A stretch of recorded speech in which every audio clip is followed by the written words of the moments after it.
is going on, everybody? Welcome to the Kind of Funny Xcast, your home for all things Xbox here at Kind of Funny. I'm one of your hosts, SnowBikeMike, and of course, I am joined by my two incredible guests. These guys and gals are everything to me. So first off, Alanah, how are you? It's great to see you as always. Doing good. Happy to be here. Got stuff to talk about. Ooh, we got a lot to talk about, Alanah. But before we get into that, just tell me, how was your week? Did you do anything awesome? Because I can't wait to share a story with you. Not really? What was I supposed to have something prepared? Oh, that's all right. Well, you fought off smoke. You fought off a heat wave. Now, hopefully, everything is calming down into the fall weather. I'm hoping for you. A little more chill, pumpkin spice lattes in the air, you know? It does sound lovely. I feel like I should give a shout out to Indieland, which is a charity thing that's going on over this weekend. I will be a part of tonight, but it will still be going when the episode publishes. Definitely check out Indieland, run by Gerard the Completionist. Very cool showcase of indie games and raising money for good causes. All right. Well, that's super cool. And we will definitely touch on that one more time at the end of the show so nobody can forget about that. Gary Whitta, how has your week been, my man?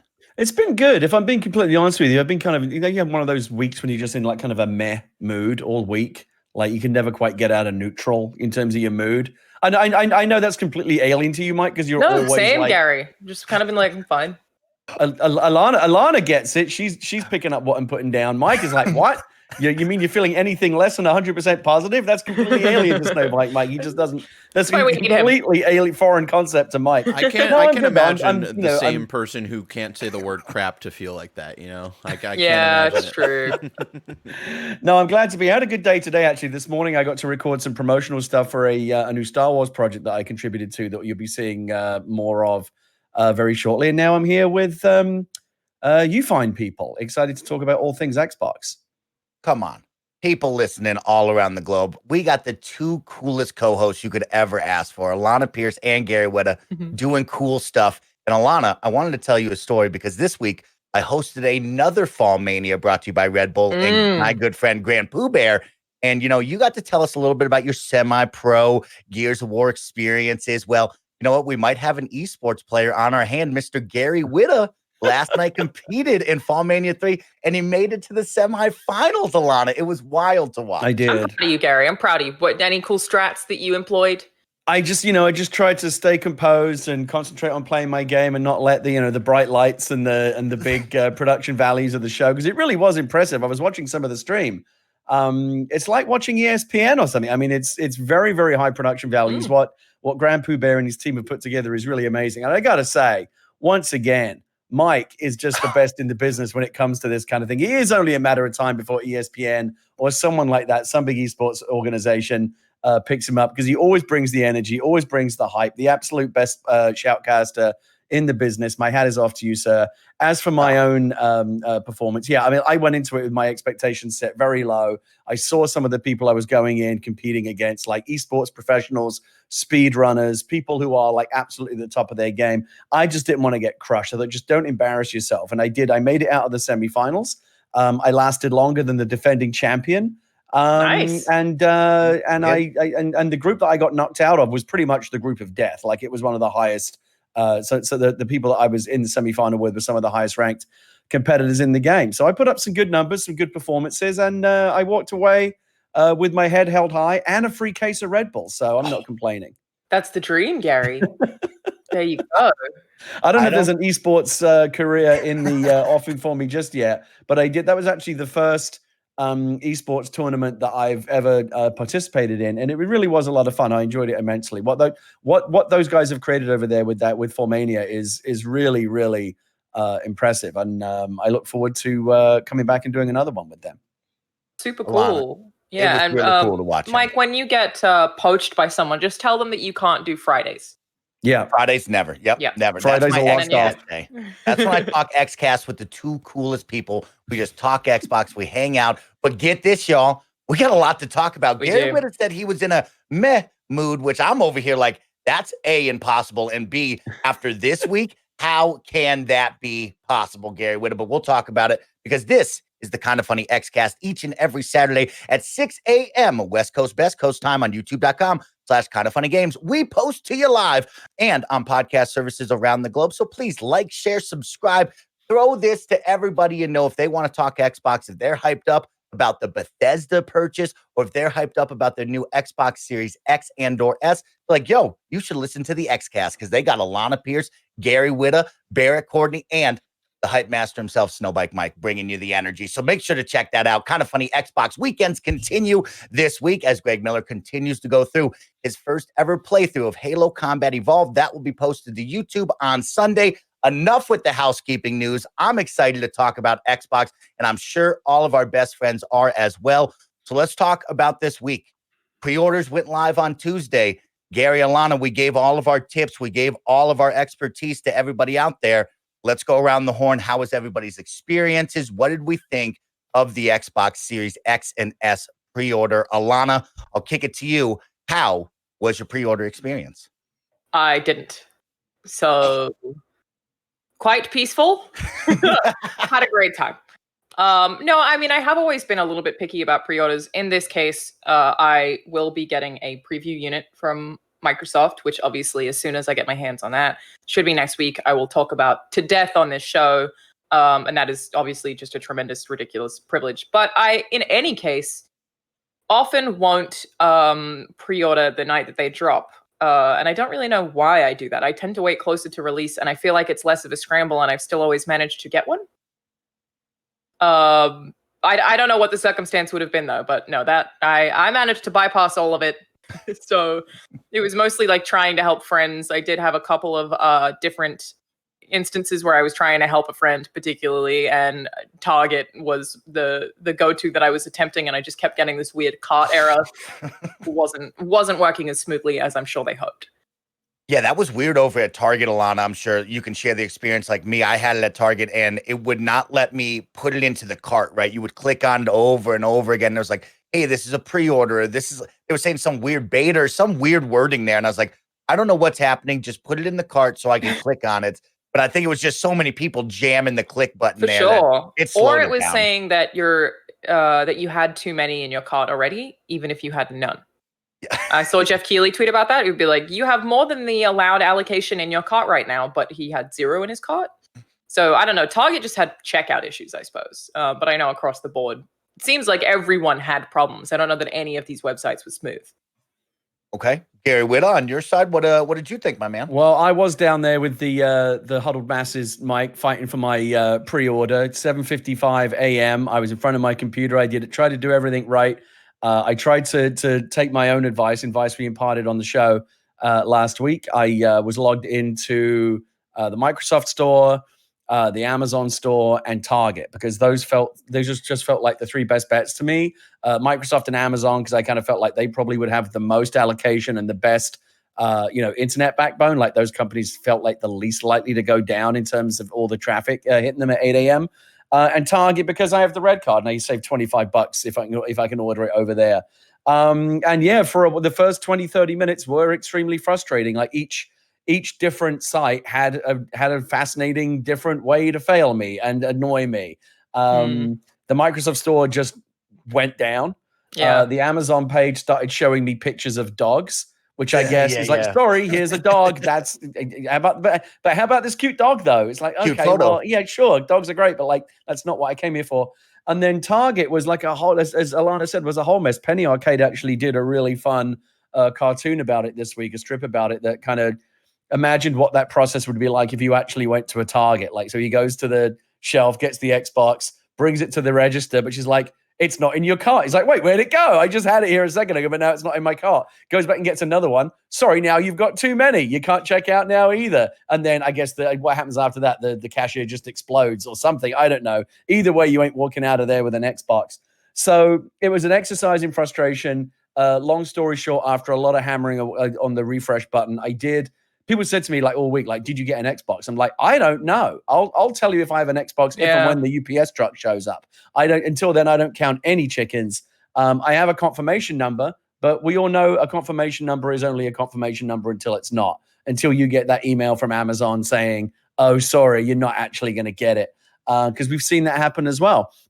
I know a lot of people were very frustrated. Microsoft made a lot of noises about this pre-order process being more orderly than the ambush pre-orders that PlayStation sprung on us the previous week. But I don't really know if it was. It felt very much like the same exercise in frustration that we experienced with the PlayStation 5 the previous week. I don't know what the solution is, Mike, until someone comes up with a radically different way to approach how we pre-order these consoles. It just seems like the same story every time. Like I basically knew what was going to happen before it happened. I knew the sites were going to freeze up. I knew they were going to go down. I knew it was going to be frustrating. I knew I would get it in my cart, but then it wouldn't let me check out. How do I know all these things? Because this is exactly what's happened so many times before. It's happened again now, twice in the space of a week with PlayStation and Xbox. If anyone's got a better idea, I can only imagine that there isn't a better way to do it yet, because these are some of the smartest, well, theoretically smartest and highest paid people in the business, that they're at the top of Sony, Microsoft, Amazon, Walmart, Target, Best Buy. If there was a better way to do it, you think they would have figured it out by now. I don't know what the way forward is. For the foreseeable future, this is the world we live in. We're trying to pre-order these things is just really difficult and frustrating and a bit of a lottery. Yeah, Gary, I have no idea what the solution is. Yeah, I agree. It's like I've seen people be like, they need to do these better. I'm like, how though? Like, no one can do it. I saw someone say like, well, they should do it the way Nike does. And I'm like, I'm telling you, as someone who buys a lot of Nike, they don't have it down either. It's terrible across the board. I just don't know what the solution is. It's interesting you touch on that, Alanah. I see John Drake and a lot of other sneakerheads in Twitter this week going like, yeah, welcome to our world. This is what we do, because they do these sneaker drops and they're very limited edition. And the collectors want them, the scalpers want them. I mean, is it the same as in the sneaker world, Alanah? Are you hammering that refresh button at 7:59 a.m.? What are you doing? Yeah, the difference is that they have like dedicated specific apps, like the sneakers app. So at least there's less of a breadth of places to go. And if it's sold out on the sneakers app, often you can go to a less popular website, like a retailer that sells shoes that's a lot less popular, and still occasionally find one. But it's ultimately the exact same process. Like, I have gotten shoes that I wanted maybe 20% of the time that I've tried with the sneaker drop. It's super uncommon and really difficult, especially for the ones that are more highly sought after. It's like almost not even worth trying. It seems like it's a similar issue with, because the biggest problem across the board is just the internet backend infrastructure cannot handle the load of everyone hitting their site at once. It is essentially a denial of service attack, right? That's exactly what goes on with denial of service attack. Everyone swarms a website at the same time, or they have bots do it, because bots come into play as well. You've got scalpers that are hitting these websites with their scripts and their bots, trying to check out with these things as quickly as possible so they can put them on eBay at a horrendous markup. And even Amazon and even Microsoft, that have the best internet infrastructures in the world, cannot handle it. I imagine they could handle it if they were willing to put like a huge amount of money into reinforcing the infrastructure. It's very, very similar to the conversation I end up having with a lot of people every time a big live service game comes out or a big online game is launched. And like this happened with Fall Guys recently. Remember the first week of Fall Guys? That was a mess. I can go all the way back to the launch of World of Warcraft, like more than a decade ago. I still have nightmares about that Thanksgiving weekend when Warcraft came out and no one could get on because they just couldn't handle the load. And people have told me that it's not as simple as just throwing more servers. Like, you can't just brute force it in terms of throwing more server architecture at it. Yeah. It's very expensive. I think these companies have basically decided it's ultimately worth more to them for you to be frustrated and have a difficult time ordering your Xbox than it is to the lot of money it would cost for them to try to make this to make their infrastructure more robust. So maybe there is a solution, but they're just choosing not to implement it because it's too expensive. People, you're going to end up buying an Xbox from them sooner or later, I suppose. Although you could argue that if one company's got a better internet infrastructure than another, well, I don't care if I buy from Best Buy or Amazon or Walmart or whatever. It's like, can you sell me an Xbox? If you can, I will buy it from you. I did not care which one. It's like a lot of people on Tuesday, Mike, I'm sure you were the same. You've got these tabs open on multiple sites. Like, first past the post wins. Like, whoever gets me checked out first with a confirmation number, good, I bought it from you. I don't have a preference. So that's going to come down to who can actually do that? Who can process my transaction? And it took 20 minutes for me to find any website that could process my transaction. You got Amazon, right? I got an Amazon confirmation number and a Microsoft confirmation number. I've got two, because it's entirely likely that one or maybe even both won't come through. Yeah. I thought it made sense to kind of spread my bets a little and get a second one. If I end up with two, I'll do what I did with the PlayStation 4 when that came out, and I'll find someone who couldn't get one on launch day, and I'll just sell it onto them for cost and help them out if I can. Would you guys have considered going somewhere in person if the circumstances? I wouldn't have either. Not. I don't think. But I mean, if the circumstances weren't how they were, because I just don't even know what stores look like in this. If under normal circumstances, I would at least consider it. But considering where we are, no, it's not. I don't think it's worth the risk. Yeah. A lot of people were doing it though. I saw a lot of traffic, a lot of social media stuff, people in line at GameStops. And I don't know, have we just forgotten how dangerous this is? I don't know. It's funny you brought that up, Alanah, because I have 2 viewer questions from 2 of our best friends out there. Okay. So one was from D-Row, who said, hey, is there a better way for pre-orders? And it sounds like around the horn, we really just don't have a great answer here. We're really hoping that somebody elevates pre-order processes one day. But a best friend, Benji-Bop, said, hey, I was worried about online websites crashing. So instead, I took the risk. I masked up and went to my local GameStop at 5 a.m.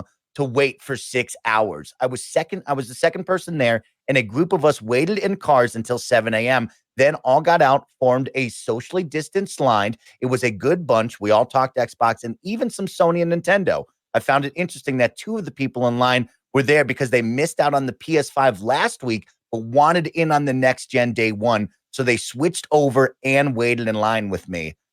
So Benji-Bop took the risk. He went out there and he said it wasn't that bad of an experience. Of course, I don't think anybody really wants to go out in the middle of a pandemic and stand around outside of a GameStop. But, like Alanah said right there, would I have done that? Yeah, because I do miss that experience. We talked about it with Larry, if you remember there. Alanah, I asked him, hey, how do you make this special, right? And so I think for me, that camaraderie is fun. But like you said, Gary, it's a different world out there right now. I'm a little more hesitant to just jump in the car and go. Not to jump at this, but it's hard for me not to as a person who's immunocompromised. It's not you risking yourself.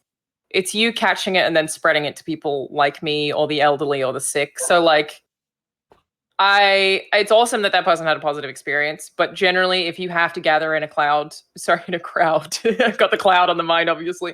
If you have to gather in a crowd, you're still putting other people at risk, which is ultimately I don't encourage anyone to do that. I think we can make an educated guess, obviously not a specific number, but just anecdotally, it's probably not difficult to make the statement. Some people got COVID-19 because they went looking for an Xbox or a PlayStation 5. Right? Some people did. You can't tell me nobody did. Some people did. And then who knows what happens from there. Isolate. That's what you got to do now. You got a game console. That's all you want to do is isolate. I can play an Xbox for 14 days. No worries. No danger. It's true. You're right about the camaraderie. The last one I camped out for was the original Nintendo Wii. I camped out overnight outside of Best Buy to get a Nintendo Wii. And about 4:00 in the morning, I was definitely having that long, dark night of the soul going Gary, what are you got to start reevaluating some of your life decisions. But then when I finally did get the Wii at 8 a.m. That morning when they opened the store, I, in a sad way, felt like I had accomplished something. And there is those moments in the life of a gamer where you feel like I really, I went out on a limb to get this and I got it. I feel like this is all part of my kind of gamer credentials that I'm willing to do these things. It's a bit sad, but these are the lives that we've chosen to lead. Under these circumstances, no, absolutely not. If you told me that I could definitely get an Xbox or a PlayStation 5 for launch day, but it would involve going to a big box store, I would wait. I would honestly wait. I don't think it's worth, as much as I want to get my hands on that next gen. I don't want to die or recover from COVID and then have conditions that are going to bother me for the rest. I'm 48 years old. I can't fuck around with this. Maybe some of you young spring chickens can, but I have to worry about this kind of stuff. And my wife has got a pre-existing condition. These are all the things that we have to consider. So I hope my confirmation numbers hold up, and I'll be playing on or around launch day. And I wish everyone else who went through the meat grinder, the pre-order meat grinder this week, that they have a happy ending to their story too. But it sounds like a bit of a mess. I just don't know. I don't even know how to criticize Microsoft or the retailers, because you can't just say, well, there has to be a better way, because you don't know for a fact that there is. It seems like if there was one, they would have tried it by now. But no one's come out with a radically different way to do this that solves this internet collapse problem that we see every single time. This might just be how it's always going to be. I mean, bots can get around captures now too, so that doesn't work either. I don't know what the solution is aside from a lottery system that goes out ages in advance when you sign up. You know, Sony sort of touched on that, but I don't know what that allocation was really. That the idea that you sign up to something like weeks in advance and then you will be emailed a ticket that will put you in a queue. Like maybe that kind of system works better, but and those tickets need to be non-transferable as well, so they can't just be put up on eBay too. But you want that Willy Wonka golden ticket, right? Yeah, that's a good idea. I like that. The green ticket. Yeah. I don't know what the solution is. The scalpers and the bots obviously are a big problem. Basically, these people that know a little bit about how to program will write a script that will basically put an Xbox in the shopping cart and check out way faster than a human can. Yeah. And so you just and you know they're operating like orders of magnitude faster than you, and they're doing all kinds of like little clever little tricks and shortcuts. I noticed that when Wario64 tweeted out a link the other day to get an Xbox, the link took you right to the checkout page with the Xbox already in your shopping cart, which was a neat little shortcut. And the bots and the scripters are doing all these kinds of things, but they're doing it on a mass level with automation. You just cannot beat these guys, except a little bit after the fact. I don't know if you saw this, but this pleased me immensely. I don't know if you saw the tweets going around this week where some people on eBay were posting their confirmation screen because they don't have an Xbox to sell you yet, but they have the pre-order, the confirmation number. Basically, I have this, you'll get it when I get it, but you got to pay me 3 times the price or whatever. These exorbitant fees that they're charging to sell these things onto you. But some people who have not been smart enough to pixelate out their confirmation numbers when they put it on eBay, people are now going to Microsoft and Amazon with that confirmation number and pretending to be that scalper and canceling their orders, which I think is wonderful. God, I fully support these efforts to confound and undermine scalpers at every opportunity. That's true. My reaction is, wow, that's a lot of effort to troll. But if you're going to troll anyone, you're actually right. Trolling the right people. You're bringing joy to so many people when you do that. It pleased me. The one thing this week that really cheered me up, I was like, yeah, good. That's not that it's likely, but everybody. If we have any people who do resell bullshit, like who happen to watch this show, could you not? Yeah, please don't.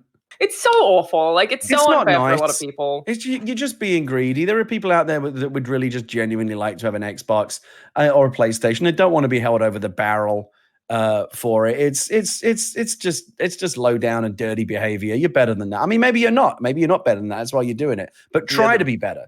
Try to be a better person than that. That's all we want. Be the best person, make a positive impact. I've had a positive experience with mine. Now, I will say it was an all right experience. Not good, not great, not incredible, but much better than Sony. Let's be honest with each other. I was ready. Mike, what was your experience? What happened with you? Actually, rewind. The night before, me and Gary Whitta went through all 50 levels of Horde together to celebrate the pre-launch party. We finally did the 50-level Gears 5 Horde mode that we've been talking about. And then get this, Alanah, I stayed up all night with my friends and we watched Guts. Do You Have It? 90s Nickelodeon reality television show. It was a ton of fun. Somebody will remember the aggro crag and all that listening out there. I had no idea what he was. I had no idea what he was talking about. Because we're not American, Alanah. We don't know. I'm thinking, is this some foreign nonsense? It was a ton of fun. And then we stayed up. And when the pre-orders came out, I was similar to everybody else, right? Microsoft was crashing. Target was out. And I believe Walmart, Amazon and Best Buy came in about an hour later. So for my Microsoft purchase, it took about 40 minutes. And it came down to one of my friends just saying, hey, let that thing spin.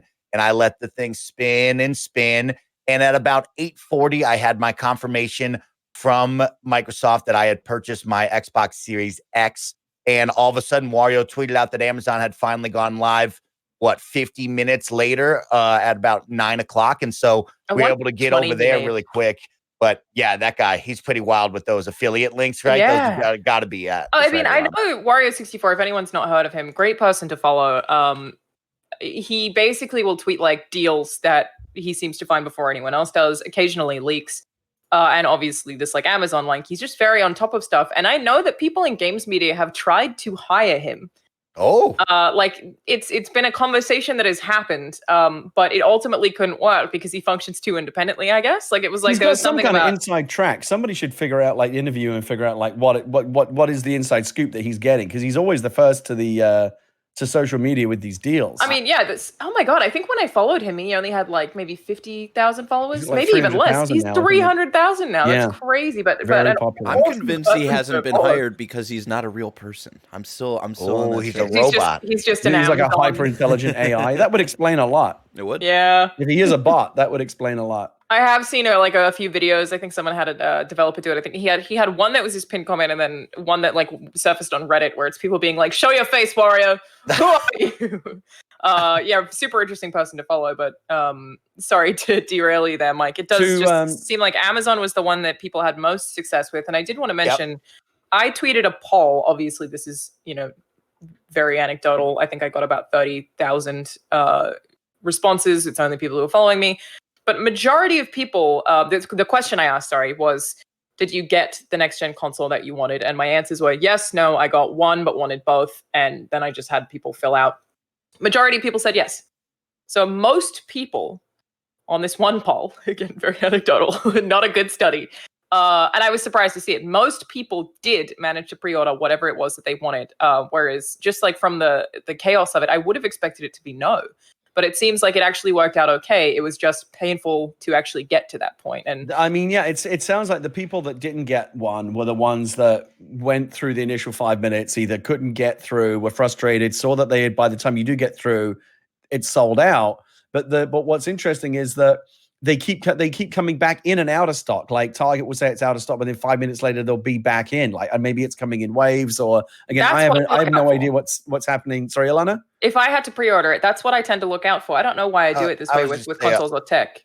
But I tweeted out some frustration with the Microsoft Store on Tuesday morning, and then someone replied and said, "No, it's back now. Go try again." So I very quickly tried again, and I actually got through on that second wave. So if at first you don't succeed, I think is the motto here, because I eventually got mine after about like 8 o'clock. I'm thinking I'm either getting this in the first 5 minutes or I'm not. Like this is all going to be over in 5 minutes. And by about 8:20, I was like, yeah, this ain't happening. Mm-hmm. And that's when someone said, no, try again on the Microsoft Store. I just got mine. I thought, oh, okay, fine, I'll try one more time. And like it was you Mike, like the spinning wheel, spinning. I'm like, do I refresh? Do I not refresh? What do I do here? Like, don't refresh. And it eventually went through. I would have refreshed. Good to know. I would have persistence paid off. The GameStop thing was funny. Do you see how they put people in a queue? There was a waiting page, and it said, "Don't refresh the page. Don't refresh the page because that will put you at the back of the queue." That turned out to be a scam because somebody looked at the HTML for the page, and the page auto refreshes every 30 seconds anyway. They just don't want you manually doing it. Oh my gosh. So there's, I guess, all kinds of internet dark arts going on, black magic going on behind the scenes, Mike, as they try to regulate this pre-order process. All right, let's keep this snappy because I got two I want to finish with this on because, of course, we got some big news we got to talk about. Two quick ones. One, did you both see the photos that were going around from different actual brick and mortar shops that said, hey, we have 6 of this and 3 of the S's, 6 X's, 3 S's?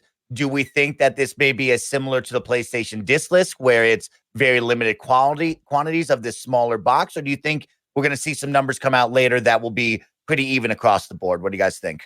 It is. So I tangentially confirmed this secondhand source is a source told me something that they got from a firsthand source. So again, that's a disclosure, could be bullshit. But what I heard was that the S is selling at such a loss that it has intentionally been made lesser quantity. Wow. Okay, good to know. Second one, I know Gary Whitta jumped on a pre-order. We have a lot of details now about the 1 terabyte special memory expansion card, whatever you want to call it. It's a memory card to me, okay? $220, 1 terabyte. It is the new special SSD, whatever you want to call it. What do we think about that? Gary, I'll go to you with the face. Are you happy with the price tag? Are you happy with the 1 terabyte? Did you pre-order it? I mean, yeah, I ordered it, but that's because I've got more money than sense. I'm not a typical consumer.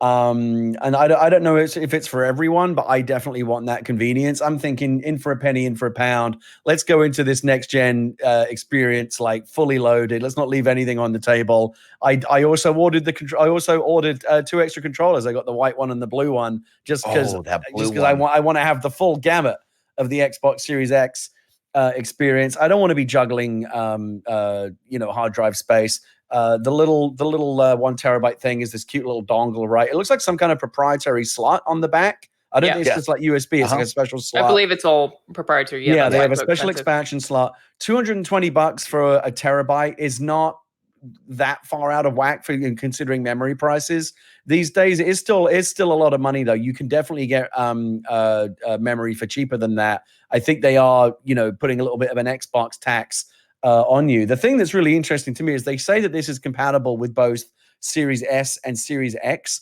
The economy of the Series S plus a memory card doesn't make any sense to me. No. If you're already getting an extra 500 gigs with the Series X, if you're going to spend an extra $200, just get a Series X. Absolutely, doesn't make any sense. This my reaction was that it was a lot more expensive than I hoped it would be. 229, right? That's correct. Yeah, 219. 219. Okay, that's a lot of money for cheap. A thing that will, in theory, make my life significantly easier. And the last time that we spoke about it on the show was my first time even hearing about it. So I learned about it all from you, which, to be clear, I'm of the understanding that you can still store games on an external hard drive. Correct. But you cannot run them off an external hard drive. You would just have to then transfer them between the two, right? So it's not like it's locking you off of using your own hard drive, correct? No, you're going to have a very interesting situation here. So you can take your old 3.0 USB hard drive that I'm sure we all have as an external hard drive and plug it directly into your Xbox Series S and or X. It will immediately run all of those games, but with the Xbox One version. You will not get the upgrades or the benefits that you will get from the next generation of games that must be played off of your new SSD hard drive within or the memory expansion card. The catch is if you transfer that Xbox Series X game onto your external hard drive to clear up space, it will not be running the upgraded version. So that's one thing you got to remember when you're moving back and forth things. I just looked up 1 terabyte SSD on Amazon, and it's about $100. Now that isn't in the cute little stick form factor that the Seagate product is, but that's still. I mean, they're definitely. I don't know if they're like price gouging, but they're definitely charging you more here because this is the one option that you can go with right now if you want to have the best performance. Whether that's because it conforms to this velocity architecture that Microsoft is touting as giving you the faster speeds. That may well be the case. It's just proprietary is more expensive. It's a unique piece that they had to custom design for the console. It's always more expensive, and it is definitely expensive. And I don't think it's and it's something. 1 terabyte is going to be. I never expanded my 1X. And occasionally I juggle games on and off of there, but for the most part, I've got like 90% of the collection I want on there all the time. I've never really been like, I really need to upgrade the storage on this one. Series X games may have bigger install sizes. On another day, I may not have bought it. I'm just like, I've got that next gen fever, Mike. I've got some money burning a hole in my pocket. Like, I got to have all the toys. Spend it up, Big Daddy. You're the rogue one for a reason. Now, quick to end this, I will say this. I'm not shocked by the price tag. I think we all can agree. We understand next gen. We understand things rising, and then eventually we'll settle in. It is a pretty high, steep price tag. What I'm mostly worried about, Mike, it's something you can buy down the road. The 1 terabyte is going to be plenty for a while. Yeah, but what it's I'm an worried optional about thing the you can most, add on Gary, down the road. Is the reality, and I'm excited to see Alanah's experience with her Xbox coming in. You have Digital Foundry and different groups already with it. But what I really am looking forward to is transfer speeds, right? So I tested it with my friend. Last night, I transferred Gears of War from my external hard drive onto the internal, thinking what we'd be doing with our Xboxes when we get into November, right? It took 38 minutes it took 16 minutes to transfer 65 gigs off my hard drive. My friend from his hard drive to his internal for Halo 5 97 gigs took 38 minutes to transfer. Now, mind you, they're all going to change due to your hard drive and what you have, but I'm really excited to see, will this be a faster process on the Xbox Series S and X due to the velocity architecture and the memory? And on the flip side, is that fast enough? Is that snappy enough for you, me, Alanah, and Gary here to be happy with, right? 16 minutes, 38 minutes. Is that too long? Is that long enough? Is that enough time? I'm really interested to see how fast these things turn out next week and the week after once we learn a lot more about them. Yeah, we won't know until we start testing them for ourselves, and Absolutely. The websites are going to be out there, with a stopwatch doing all this kind of stuff, and we'll know it when we see it. My suspicion is you're definitely going to see a drop off in performance between that expensive proprietary option and whatever third party USB drive you want to plug in there. I would say for a lot of people who are price conscious but do want the extra storage, memory is the one thing that consistently drops in price as time goes on. Like memory is so cheap now compared to what it was. But it essentially almost halves. Like every year, it gets cheaper and cheaper. So I would say, like, wait, if you don't feel like you need that 2 terabyte of storage right off the bat, wait a year. See where you are after 6 months and a year, and A, that Seagate product may be cheaper, and B, they may be also comparable.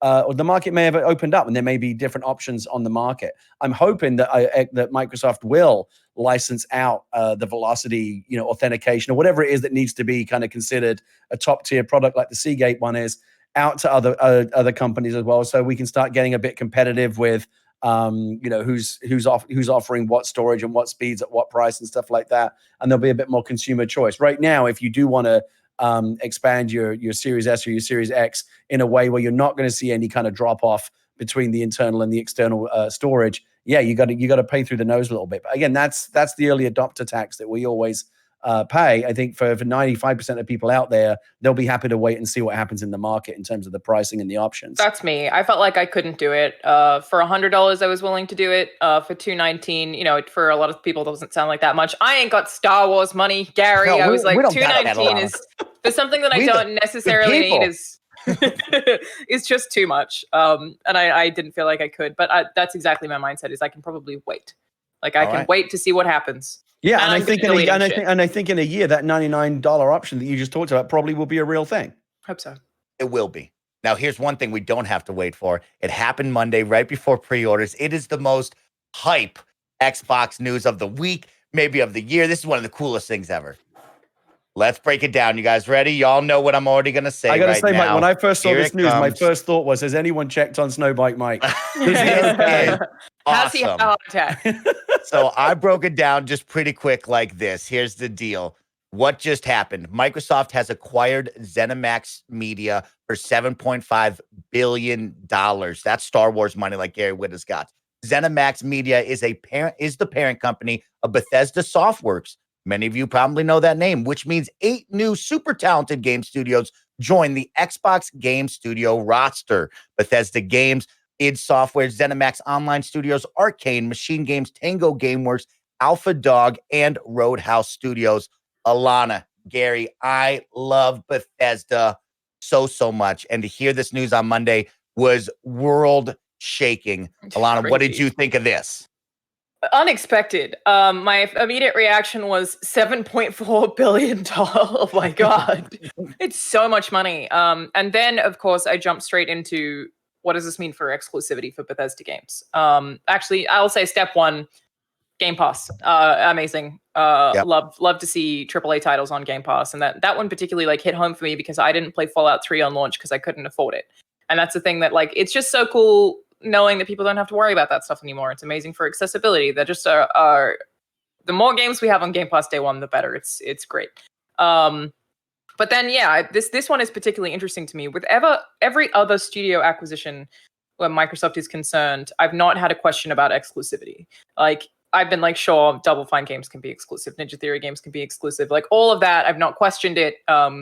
This isn't like, why don't you question Sony, but you're questioning Microsoft? In this case, I feel odd about the idea that big franchises like Fallout or Elder Scrolls would be platform exclusive because they've been cross-platform and so loved by so many people for so long that it just feels a bit mean. I know they're a business. They spent $7.4 million. They're going to do whatever they want. And I don't think you spend $7.4 billion just to get a Game Pass deal when you could have done it the same way that you did with EA. They could have just had some kind of Game Pass program. I feel like it is likely that they will be exclusives. And yeah, they're a business. They can do whatever they want, of course.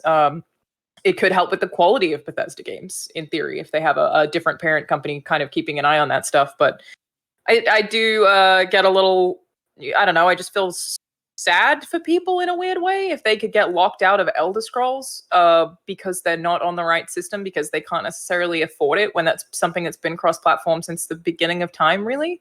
It just seems harsh, but business be business, and that... That's a $7.5 billion decision. That's right, Alanah. It's going to be a big decision here. A lot of money. Alana's absolutely right. Capitalism going to capitalism. But there's all kinds of different ways for capitalism to capitalism. And, that's a big question going forward.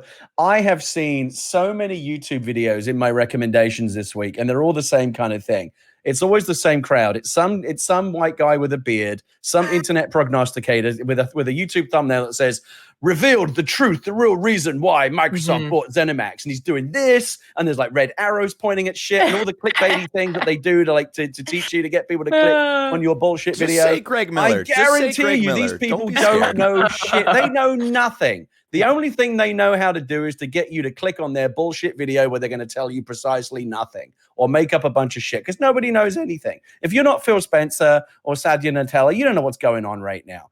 I guess we can guess and we can speculate. And I'll make this prediction. I don't think any of these things, and I don't think any pre-existing Bethesda or id Software or ZeniMax property is going to be brought inside the Microsoft tent exclusively. I think that would be looked upon as a very anti-gamer, anti-consumer move. Look how much shit Sony got when they tied up Spider-Man exclusively on the PlayStation. Now, and that was something that was being brought out as new. They were just saying, hey, it's only going to be available on PlayStation. To take that one step further, imagine if Spider-Man was already in that Avengers game and they said, hey, in the next update, we're taking it away from Xbox gamers and we're going to make it exclusive to PlayStation. There would be gamer riots in the streets, Mike, because that's never really been done before. It's one thing to say, hey, gamer riot looks gamer like. Riots. There's a lot of Game Boys and Nintendo DS. This is right. It's like, get off me. You're horrible. It's that sort of thing. It's not pleasant in any way. But like, it's one thing to say, hey, we've got a new game coming out and it's going to be exclusive to PlayStation or whatever because we've done that deal. We're used to that. But taking something that's already out there and saying, hey, were you a PlayStation gamer who loved Doom or Elder Scrolls or Fallout or Wolfenstein? Well, tough luck because you ain't going to have access to it anymore. I think that would be a very, very negative move for them from a PR standpoint. It's also leaving money on the table. Microsoft can make a lot of money selling these games to PlayStation and Nintendo Switch gamers down the road. Why would they not want to do that? The reason to do this, I think, again, it's all about just adding value to Game Pass. I think Microsoft can have the best of both worlds here. They can continue to sell these games at $70 a pop to PlayStation gamers, but at the same time say, hey, we have an inherent advantage over here. If you're on the Xbox platform, all of that stuff just rolled into the deal you're already signing up for because everyone's going to get Game Pass. Yeah, with the exception of Ghostwire Tokyo and Deathloop, which Phil did specify are still honoring their existing exclusivity, which does mean I'll play them on PlayStation because I'm fucking excited about Deathloop. Suggests that they're not looking to bring anything exclusively inside the tent. I think that they do get the best of both worlds here. Gary. What's that? It's so much money. It's so much money that they're not making by not selling these games to millions of PlayStation gamers. Why not? That's absolutely true. And obviously Minecraft, like that's why people ask the question where Microsoft is concerned. Is like I've just seen so much of the internet rhetoric being like, why aren't you asking this question when Sony does it? Well, that's because I know what Sony's going to do. If Sony bought Bethesda or ZeniMax, all the games would be exclusive. We know that. Right. Doesn't operate that way. These companies operate quite differently. Phil has said that he doesn't think exclusives are the way. We know that they aren't the same. So with Microsoft, it is a question. And obviously with Minecraft, that has continued to be on PS4. They don't want to lose that user base. With Xbox in this Phil Spencer era, there's definitely a different kind of thinking going on that isn't just as two-dimensional as, well, we've got these exclusives or we've got these many teraflops. That's still a part of the equation, but it's now a much more complicated equation. It's complicated by Game Pass. It's complicated by xCloud. It's complicated by all kinds of different, the All Access program. There's all kinds of different things that complicate the equation now. Microsoft is, I think, playing much more six-dimensional chess than Sony is right now in terms of how they're positioning their argument for you to be, part of the Xbox ecosystem as opposed to, anyone else's, predominantly Sony. I may well be wrong, but my prediction is they will continue to sell all these games to PlayStation gamers, but they'll have that inherent advantage of, listen, if you're going to play them, you're better off playing them over here because they're all folded into Game Pass and you're not paying $70 a time for these games. My guess, and I guess we'll see how this conversation ages, like put a pin in episode 11 of the Xcast. My guess is new IPs will be Xbox exclusive. Existing IPs will still be available everywhere, potentially maybe a week earlier on Game Pass, but certainly all day one Game Pass. And it's something that I feel like sort of sank in with this acquisition is it's so affordable to, especially with xCloud, to just be on both systems. Yep. You don't actually have to own an Xbox Series X or an Xbox Series S. You can just have Game Pass on your phone. And we know that. I've tested it out now. Or on your PC. Right. If you have a PC, yeah, which I feel like a lot of people probably still do. But in theory, xCloud runs on a laptop just fine. It's streaming. That's how it works. Yeah. So and I still think there'll be some kind of Stadia type dongle, like an HDMI thing. I still think Microsoft will bring something like that to market. Or even just like an Apple TV app, or maybe not Apple, because that whole thing's continuing to go on. Right. But I think you're right, Alanah, that unannounced things, and we know that Bethesda have got a lot of things in the work. There's every possibility the new things will be platform exclusives. I just don't think that Microsoft wants to be in the business of taking anything away from gamers and saying, hey, guess what, PlayStation gamers? We're locking you out of these games that you already have a lot invested in. The next Elder Scrolls game, the next Wolfenstein, the next Doom, the next Fallout. Sorry, you just can't play those anymore. I don't think so that either. would be a very negative move for them. But then by that logic, why aren't all their games also on PlayStation? Well, because the ones that they bring out, the offering at launch is, hey, this is an Xbox exclusive game, and people already accept that as part of the culture that we've lived with platform exclusives ever since the days of Mario and Sonic. But to take games that have historically been multi-platform and say, hey, we're going to start freezing vast parts of the audience out of franchises that they've already spent years getting invested in. That's a different proposal. Yeah. Again, you're right. Capitalism gonna capitalism. Like they can do whatever they want. Of course, I'm not telling them they can't. But this one just seems too harsh. And, I don't think it's comparable to any of the other acquisitions that have happened recently. I mean, certainly there have been studio acquisitions with games that have been on multiple platforms, but not beloved franchises like this. It definitely, more than anything, helps answer the question to those people who like to say, well, where's Microsoft's first party portfolio? Like, what do they really got? Like, where are their studios? Well, they just made a massive addition to their portfolio. Because now they're like, Bethesda sucks now anyway. Because I think that some people like they're just trying to like. I'm like, let's be honest. Yeah, Bethesda's reputation has taken some hits in the last year or two with Fallout 76 and so many other.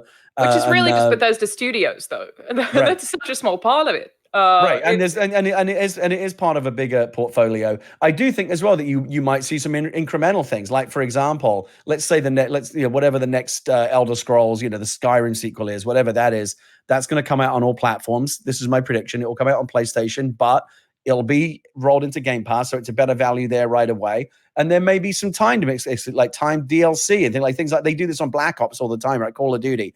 There's a special mode that's only available on the PlayStation version. I think the DLC was only available for Xbox. Is that right? Well, I know that they annoyed a lot of people with the last Call of Duty, where there was a particular mode that was only available to play on PlayStation, and it was and that timed exclusivity was for a year, which is essentially the entire life cycle of a Call of Duty game, right? Because they last a year before the next one essentially comes along, and people don't always like that. But I think you'll see some incremental exclusivity, like you'll get maybe timed exclusives either on the main content or on DLC or just additional bonuses. They're gonna want to make as many arguments as they can to be playing these games on Xbox, while at the same time not alienating or freezing out the vast numbers of gamers out there on the PlayStation and on the Nintendo Switch.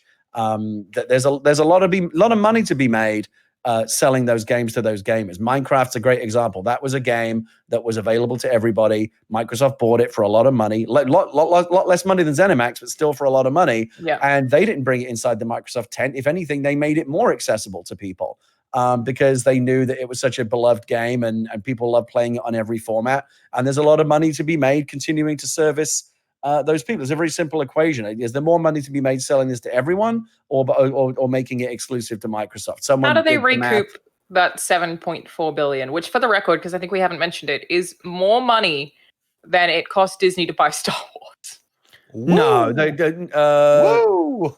Wait, is that right? How much did certainly I've heard that. I think I've heard that. Star Wars was roughly $3 to $4 billion, I want to say. Hold on. Star Wars sold to Disney for... You think I would remember this, but I don't. It was such a long time ago. Yeah, $4.05 billion, which is crazy. Wow, Alanah. That's nuts. That's crazy. Yeah, and in turn, that's more than what do they pay for Minecraft? $2 billion, and Minecraft is one of the biggest gaming properties on the planet. So they look, Microsoft is not writing a $7 billion check on a whim. They've done their math, they've done their due diligence, they've figured out whether or not this is something that they can recoup and make money on in the long term. And don't forget, this is the long term. They are taking the long term view here. It's not like how quickly can we make this money back. This is all about building the value of the brand. This is about digging in, entrenching for a long war to come, and for the future of the Xbox platform. So they see it as a long term investment. They may not even have a plan in place for like how long it would take to kind of recoup this,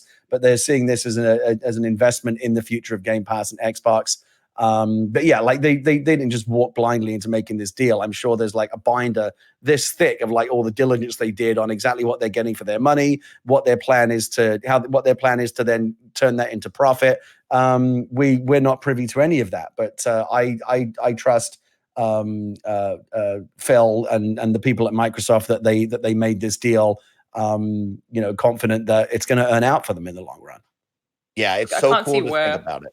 It's an extra 2,300 people. I really hope there aren't layoffs. A lot of acquisitions lead to layoffs, but it is a lot of studios that they can have working on a lot of cool stuff, which is exciting. Sorry, go ahead, Mike. No worries, Alanah. I think you put up a great point right there. It's like, right, I want all these people to keep their jobs. Hopefully that group just keeps working like they've always done, and Microsoft slowly incorporates themselves into that team and, finds the best way to use them. I really don't want to see Todd Howard or Pete Hines or any of the big mega faces that we know and love or anybody lose their job. So hopefully this transition is pretty smooth and interesting, or smooth and easy. I think it will be too, with what we've seen before. On the flip side, you guys brought up value. You talked about exclusives. Those are easy to touch on. Now I start to look to the future, right? And I think Alanah will bring a smile, right? Obsidian, Fallout New Vegas 2. I know the internet kind of got a little hype over that idea, but for me, I even think bigger, right? And I posed a question to all of you guys a couple weeks ago of like, hey, 343, they've had a couple hits, they've had a couple misses, and we talked about maybe taking that away. What if instead of taking it away completely from 343, maybe they say, hey, Machine Games, hey, id Software, you make killer shooters. Have you ever thought of making a side story game for Gears or for Halo for us? Because I think that would be super fun with those kind of game mechanics. The fast-paced first-person shooter in a Halo or Gears spin-off world would be my dream there. Maybe the long-term play here, Mike, is keep gobbling up studios and finally they can get to that Microsoft version of Smash Bros or PlayStation All-Stars. Yeah, I know they have That's what we now. want. I want Doom Guy fighting Master Chief. Yeah, on a platform somewhere with Viva Pinata and Conquer. Yeah, exactly. and a car from Forza or something. I don't know. And Cameo and Joanna Dark. Get them all in there. What if we had id Software make the next Perfect Dark? Ooh, Alanah, that would be really cool. I mean, that would be fun. That's the really fun thing about having all this talent under the same umbrella, is you can start doing crossovers, and you can start doing these talent crossovers where you start plugging people into different franchises and universes that weren't previously available. Yeah, so like id Software could do a Perfect Dark game. That's an exciting prospect. I still don't know what that looks like. Right. We obviously spoke about the business stuff. We spoke about like having compassion for people on other platforms who are attached to franchises. But honestly, generally, I'm just really excited about this. Oh, no doubt. I think we'll see a lot of cool stuff come out of it. And from what we know of the devs who have quietly spoken up about working with Microsoft after these acquisitions, they have a lot of freedom. They are still allowed to make really whatever they want from the sounds of things. I always have concerns that subscription services go hand in hand with games as service and microtransaction models. Phil did say to me, that they, I guess, have to show everyone that won't necessarily be the case. That's not a quote, paraphrasing 100%. But the ZeniMax acquisition specifically makes me like, maybe this is not a problem. Obviously, Fallout 76, a lot of people have beef with. I've had a lot of fun with that game, full disclosure. But then my favorite game is Deadly Premonition, which everyone knows is trash. So what do I know? But basically, like, I just think that we could see a lot of very cool stuff out of this with a huge parent company that has more money than is imaginable, mountains more money than Sony or Nintendo. It's tremendous. Who could support these people in making very cool stuff that we'll continue to see. So I feel good about it overall. Gary, what are your final thoughts on this? What do you think about this big deal? I think if this were EA buying them, we'd be having a very different conversation in terms of the positivity of our outlook. Oh, okay. But I have more faith in Microsoft than I do in EA and Activision, some of the other mega companies to basically do this right, particularly under the current leadership. Xbox has had struggled a little bit under some of its prior leaders. I think they're in much better shape now in terms of the leadership team, in terms of the overall strategy and the kind of strategic thinking that's going behind all the big moves they're making. Series S, Series X, xCloud, Game Pass, ZeniMax, all of these, they're doing so many different things in so many different areas. It is making Sony, I think, look a little bit two-dimensional in their approach, a little bit old-fashioned. Like, hey, here's another powerful box and a bunch of games. Like that, like their offering hasn't really changed. They're not really doing anything radical in terms of how they're offering you something cool. Microsoft, I think, is coming at you in a variety of different ways with xCloud, with the low priced Series S, with they have a blue control. You see that blue controller, Mike? That's so no hot, joke. Gary. So hot. I mean, and blue is PlayStation's color. That feels like a very aggressive move. Did you see? Again, this is about those bullshit YouTube videos. So they did a blue controller and it's white on the back.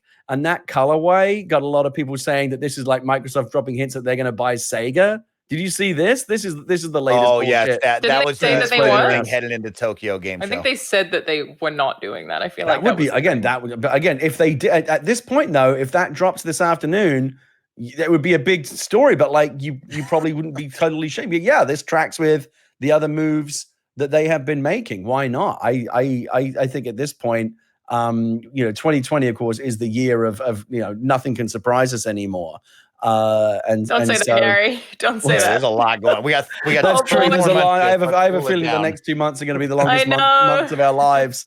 But certainly in this space, I think that it's going to be. I think this is going to be the most interesting generation in a long time. I've said for a long time that one of the reasons why I so admire and I'm grateful for the existence of Nintendo is they're really the only company out there doing their own thing, doing something radically different. Microsoft and Sony now for 4 generations have done, basically for the last 20 years, have done nothing but launch very, very similar boxes that are only differentiated by a handful of exclusive titles on each side. There's very little to differentiate them.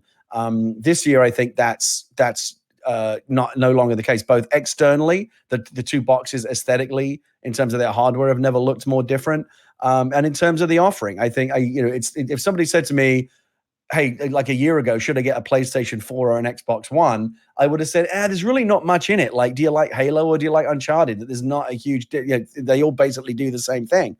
Mm-hmm. Now, I would really have to think about what answer I would give you because they're not the same anymore. At least not the hardware is not terribly different, but the offering is. And I think that's what you're really looking like. What am I buying into here? Not just in terms of the hardware specs, but what is my experience as a gamer going to be like? How do I purchase my games? How much do they cost? Where and how can I play them? Those are now 2 very different answers on Xbox and PlayStation. And I think that's what's going to make this next generation very interesting. It is so cool to think about. And I'll tell you this, I told you I was super hype about this.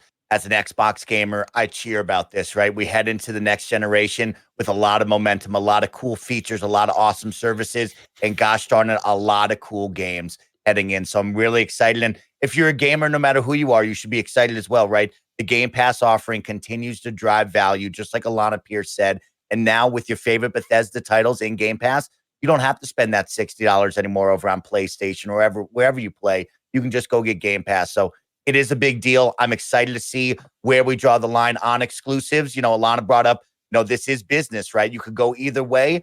Petty Mike says, I never give you a single game ever again. Petty Mike says, I'll give you Dishonored and you never get to see the big boy games. Reality says, hey, no matter where you play, you can always come over for $15 a month with Game Pass and get these games that Dishonored, I don't like the besmirchment of Dishonored. You have the scraps off the table. I'll give you that. That's all you get, you two. That's all you get. Dishonored 2 has the best of level all design. of their franchises. Right, Barrett? It has the best level design of this generation, Mike. Go play a fucking adult game like Dishonored 2. Wow, you just touched a nerve with Barrett. What happened there? I had no idea. He's right. Dishonored 2 was Game of the Year when it came out. That's all I'm saying. Absolutely. Absolutely. I love this. I love Xbox. I love my incredible team here with the Kind of Funny Xcast. And we're going to make you smile right before we leave. Really quick, let's go around to everybody. Your favorite Bethesda title that makes you smile. Gary Whitta, give me the first one so we can get out of here. I gotta say, as much as I like everything across the board with Bethesda, there isn't one series of games that they have that is like the big standout one for me. I don't really dig the Doom games, if I'm being completely honest with you. I suppose I would go with Wolfenstein. I like the Wolfenstein games. I like the world. I like the narrative. I like the storytelling. Did you play Youngblood? That was the one that wasn't good, right? With the two sisters. Yeah, I didn't play the most precisely because it didn't get good reviews. But the ones prior to that, was it the New Order? I can't remember, the New Order or the New Colossus. The New Colossus. Sorry, I enjoyed that. I just enjoy those worlds better. I tried to get into Skyrim. I couldn't do it. I'm gonna make another effort. I don't fuck with Skyrim either, Gary. I couldn't get into it. Like, you know what I hated about it is I finished it. I hate it when video games say, "Oh shit, you're carrying too much shit." Like, fuck off. It's a video game. You should like Zelda lets me carry whatever I want. Like, what the fuck are you doing? This isn't real. Let me carry my shit. Yeah, but you gotta pay. You gotta pay for space in Zelda, though. You gotta find all those Korok seeds. True. But at least it will let you carry it in the first place. Encumbrance is just like a thing in video games that I really, really don't. Mine's fall damage. I hate fall damage unless it's like I don't something like that adds either. to a level. But generally, fall damage can fuck off. Because I'm playing through Sekiro again right now, and I'm like, fuck you, and anytime man. they reverse your controls in a game as a negative, it's like, oh, sorry, for the next 10 seconds your controls are reversed. That can fuck off as well. That's kind of going away, but I never did like it. I desperately want to get into a super nerdy RPG though. I got my eye on Baldur's Gate 3. Hell yeah! And whatever the next Elder Scrolls game is going to be, I probably will take a serious look at it. But if you ask me, like, in terms of what's out there. Love to play Baldur's Gate 3 with you. That's the next couple of days, right? Can you, when you say with me, is there a way to play it I believe it's fully co-op, yeah, because that's the same studio that made oh my gosh, the fucking fantastic RPGs. What are they called? It's Larian who make and they're known for making something really good, right? Yes, what's the name? Divinity Original Sin. Divinity Original Sin 1 and 2. Sin, that's it, yeah. Yes, which is multiplayer in a really, really, really smart way. I would be let's surprised. Do it. Well, let's put a crew together and we'll create characters. Maybe we'll stream it or something. Let's do that. Yeah, I'd love to. I love that game. When is it? It is multiplayer. 6th of October in early access. Oh, I thought it was soon. There you go. Yeah, I'm loving it. Yeah, it's fantastic. Very exciting stuff. Alanah Pearce. Yeah, favorite circle Bethesda back. game. My favorite Bethesda game probably is Dishonored 2. I think that game is absolutely incredible. Super underrated. But I am with Gary. I love both of those first two Wolfenstein games. I didn't love Youngblood just because the literal formula changed. It became sort of a looter shooter, which I don't love. Though shout out to Shelby, who's a very cool friend of mine, who's one of the voice actresses in that game. Is fantastic.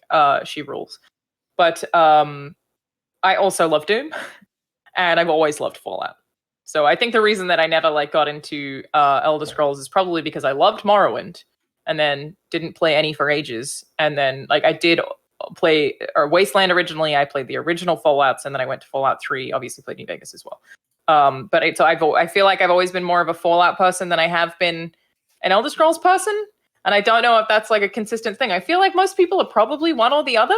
You're not just both of those. It's too much. So I'm on Team Fallout where that's concerned, though I do love a fantasy RPG for sure. So I don't know. They have a lot of franchises that I really, really like. But right now, Arcane is one of my favorite studios, including Prey, and Deathloop is probably outside of, thinking about things technically, just on a very personal, subjective level. I'm most excited about Deathloop for next gen right now. What's the horror franchise that they have that people really like? Is it Evil Within Evil Within? I haven't played it because I don't fuck with horror games, but people really like those.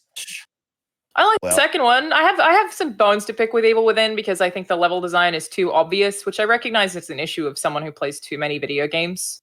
But Evil Within 1 was very broken for me because you'd walk in a room and there's a box, and I'd be like, oh, cool. So someone's going to jump through there, meaning I have to hide behind this box while they loop around, and then I have to leave. And that's exactly what happens.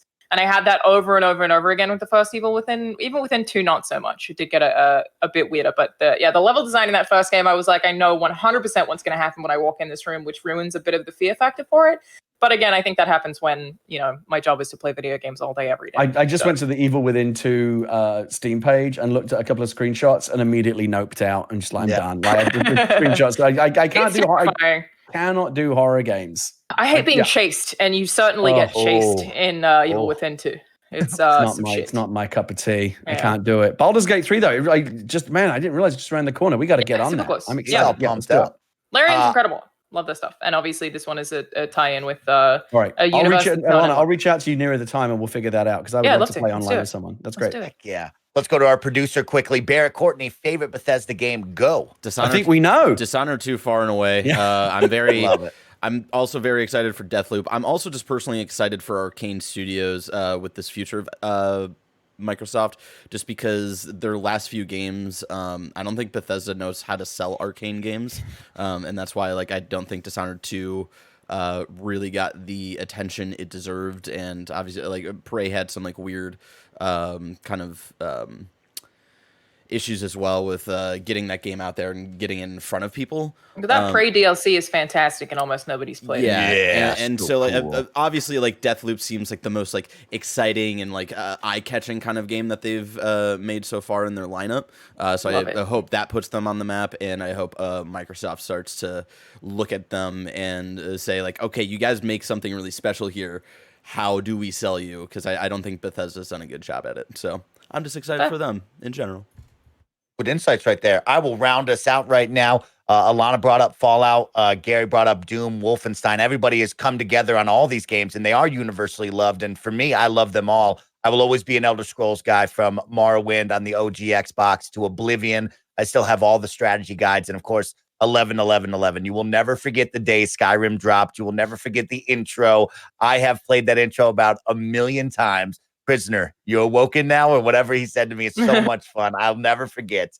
But very exciting stuff. And I would like to see, like Barrett said, I want to see Microsoft push that team and make a Prey 2, and I want them to put it up like a Hellblade 2, right? I want them to make something weird, something different, and really promote this. So it'll be very interesting to see. That's something I should go grab on Steam. That Prey remake that people told me that I should play. I should go play that. Everyone said I should play that. Gary, you should go play that. You're gonna love it. I'm grabbing it right now. Yeah, he's gonna grab that, and with that, we're gonna go. But it is also scary.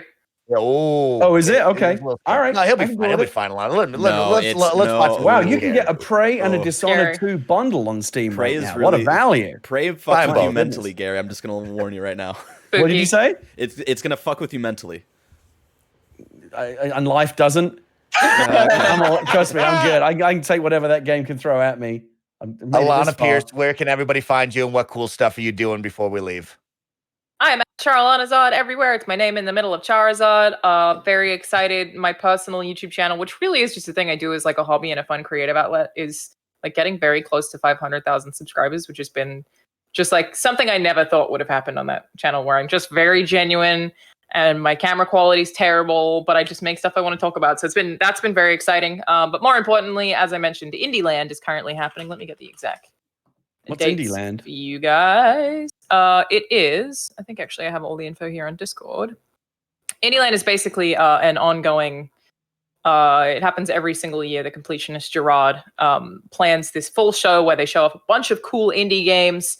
It's going from September 20th through 27th. Most of it is actually, Friday, Saturday, Sunday. So there should be 2 huge slots. Saturday is literally 12 a.m. to 11 p.m. and then Sunday is 12 a.m. to 4 p.m. So we got a lot of stuff there. Apparently the last game the last studio shown is Yacht Club, whom I love. Who would love to know what they're working on.